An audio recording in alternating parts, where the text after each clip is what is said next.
Hello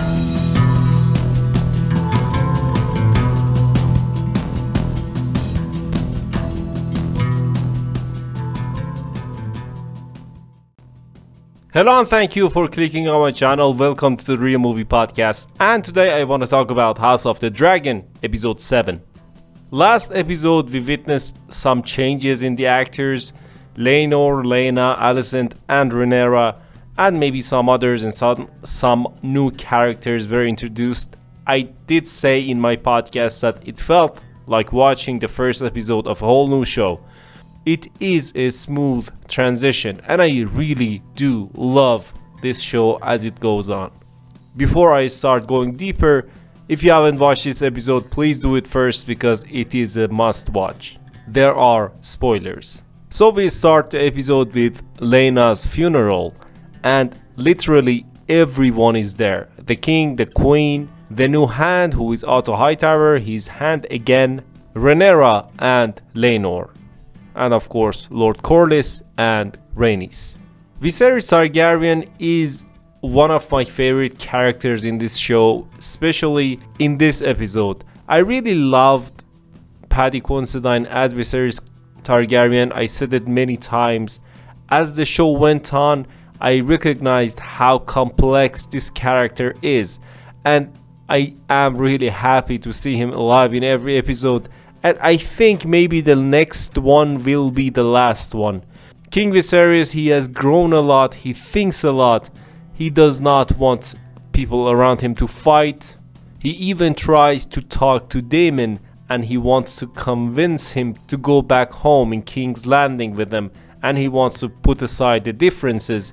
In that scene where he wants to be like a judge amongst his children and grandchildren, he just wants things to end because he says we are a family. It reminded me of Vin Diesel, but he says we are family, we shouldn't fight, we shouldn't do this is beneath us and something like that. He just wants things to end, but it is really clear that him getting old is affecting people around him. They don't respect him as much, they don't listen to him as much, and in that scene that even Alicent took the dagger from his clothes and attacked Rhaenyra, the princess, because if she wasn't sure that nothing would have happened to her and her children, she wouldn't have done it.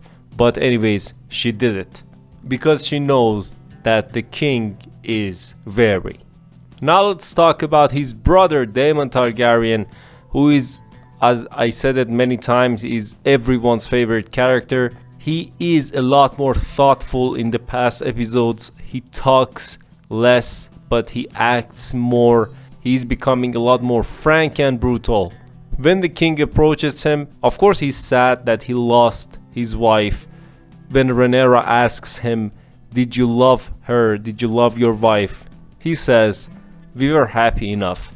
And it was obvious because he had enough. If he hadn't had enough, he would have been ambitious. He was happy with what he had, with those 2 children and with what he had. And when the king asks him to come back, he says he wants nothing. He really has lost his ambition. But Rhaenyra brings him back into the business. Talking about Rhaenyra, really influential in this episode like previous episodes, although in previous episodes we had another actress. But in this one, I really felt Emma Darcy was Rhaenyra a lot more than the previous episode. In previous episode, she was just a mother. She felt helpless. But in this one, she was really Rhaenyra. She was plotting. She was defending what she loved. And she fought for it. And most of all, she lies. Yeah, Rhaenyra is a liar. We witnessed her lying to Alicent in previous episodes when she said she's still a maiden. And she does it here again. In one scene she tells Daemon, who she has been looking at and eyeing for the 10-15 minutes of the funeral, she tells Daemon that she keeps up the appearances and pretends that these children are hers and Laenor, but the truth is they are not, because Laenor was clearly broken by the death of his sister, but Rhaenyra was just watching Daemon, and she wanted the opportunity to talk to Daemon. And when she found it, she flew off with him and slept with Daemon. At the end, she demands Daemon to marry her. Daemon says this is not possible because you're still married to Rhaenyra. And in the first sight, we see a monster of Rhaenyra because it is really clear that she orders Rhaenyra to be killed. But here I want to open a parenthesis and talk about Rhaenyra. Rhaenyra, especially in these two episodes where they are grown-ups, I really liked him. He was really having fun. He wasn't there for his children, which weren't his children, but they were supposed to be. But he was an honest man. In this episode, in one scene, he talks heart to Rhaenyra. He says, I want to recommit to you. I want to quit Karl. He says, I want to be with you again. I want to raise these children. You deserve better than this. Rhaenyra has other plans. At the end, where Daemon gives Karl those coins, this is where a twist happens. For me at least, I don't know if I got it right or not. If you have it, please comment down below. I don't know if Rhaenyra wanted Rhaenyra to escape and fake his death, or Karl told Rhaenyra everything and they faked Rhaenyra's death. I don't know which is which, but at the end, Rhaenyra and Karl, they got away. What a hard episode for Lord Corlys and Rhaenys Targaryen, because they lost both of their children in less than 1 week. Even though Rhaenyra is alive, they think that he is dead. At the end, I want to talk about the MVP of this episode, whose name is Aemond Targaryen, aka Joffrey Baratheon.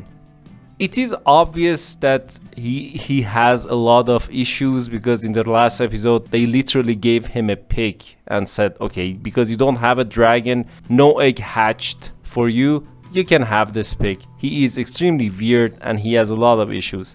But in this episode, where he sneaks out of the castle at night, I really felt like that he was going to sneak up to Daemon and Rhaenyra, and something that happened to Bran in Game of Thrones would happen to him. But no, he sneaks up to Vhagar, who is the biggest and the oldest dragon, and the rider of that dragon was Laena. In the previous episodes, we realized that how special is a bond between a dragon and its rider. They do just one guy at a time, and that's it, that's the deal. And he literally steals Vhagar. He rides Vhagar, he goes inside the castle, and Laena and Daemon's children, they say that you stole our mother's dragon, and they are actually right, but Vhagar did choose Aemond. They get into a fight, Rhaenyra's children, they come around, they fight again.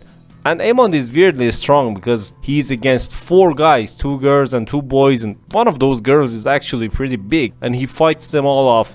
But at the end, one of Rhaenyra's children, he cuts off one of Aemond's eyes, and they go all in front of the king. And I talked about that judgment where Viserys wanted to end everything, especially when he realizes that Aemond told Rhaenyra's children bastards. The king wanted to end everything, but the moment that Aemond became the MVP for me was the moment that he said in cold blood to his mother, I did lose an eye, but I gained a dragon. It's a fair exchange. And that is brilliant for a guy who just lost an eye and he's still a kid. That is Joffrey Baratheon for you. I forgot to talk about Alicent. Alicent is just angrier than ever, but she does have a lot of plans, because now she has her father on her side, she has a dragon, and realized which son she should count on, because Aegon is really drunk and stupid. And most of all, Otto Hightower did appreciate what she did when she attacked Rhaenyra and cut Rhaenyra's wrist. Otto Hightower said, we are playing an ugly game. And he's absolutely right, because the word of House of the Dragon, the word of Game of Thrones is like this. And yeah, that's it. Thank you for listening to my voice. If you have anything to say, comment down below and let me know. Tell me what you think about this episode. As always, thanks. Bye.